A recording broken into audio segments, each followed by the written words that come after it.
কাশিফ ভাই, আপনারা দুজন এক মায়েরই সন্তান, একই মায়ের পেটের ভাই, কি করছেন এগুলো আপনারা?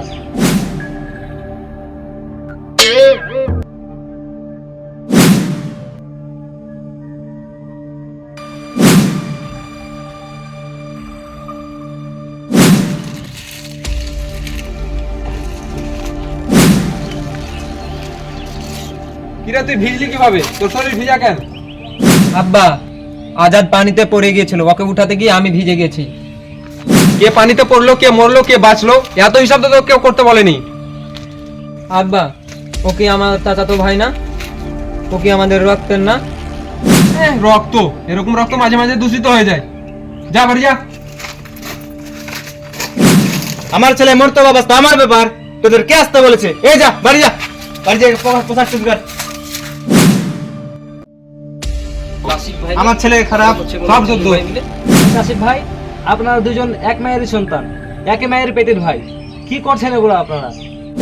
আমি সেদিন ঘর থেকে শুনলাম আপনারা সামান্য জমি নিয়ে আপনারা ঝগড়া করছিলেন। কি করবেন এই জমি? এই জমি নিয়ে আপনারা কবরে যাবেন? নবী করিম সাল্লাল্লাহু আলাইহি সাল্লাম বলেছেন, কেউ যদি চায় যে তার হায়াত এবং রিজিকে বরকত হোক, তাহলে সেই জন্য তার রক্তের সম্পর্ক ভালো রাখে। আপনারা কি করছেন এগুলা? আপনারা তো এটার উল্টোটা করছেন। হায়াত বা রিজিক বাড়ানোর কাজ করছেন না, এর বিপরীতে আপনারা ঝগড়া এবং মারামারিতে লিপ্ত আছেন। তাহলে আর একটা হাদিস শুনেন ভাই।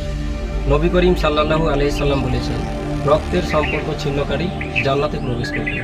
তাহলে একটু ভাবেন ভাই, আপনারা কি করছেন এগুলো? এ দুনিয়ার মোহে পড়ে আমরা অন্ধ হয়ে গিয়েছিলাম। কোনটা ন্যায় কোনটা অন্যায় সেটা বুঝার ক্ষমতা হারিয়ে ফেলেছিলাম। ভাই আমাদের ভুলে গেছে, আমাদের ক্ষমা করে দিন। আরে এখানে আমাদের তো কোনো কিছু নেই।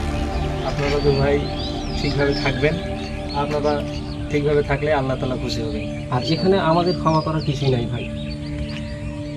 তোমরা তোমাদের ভুল বুঝতে পেরেছো, তাতে আল্লাহ খুশি, আমরাও খুশি।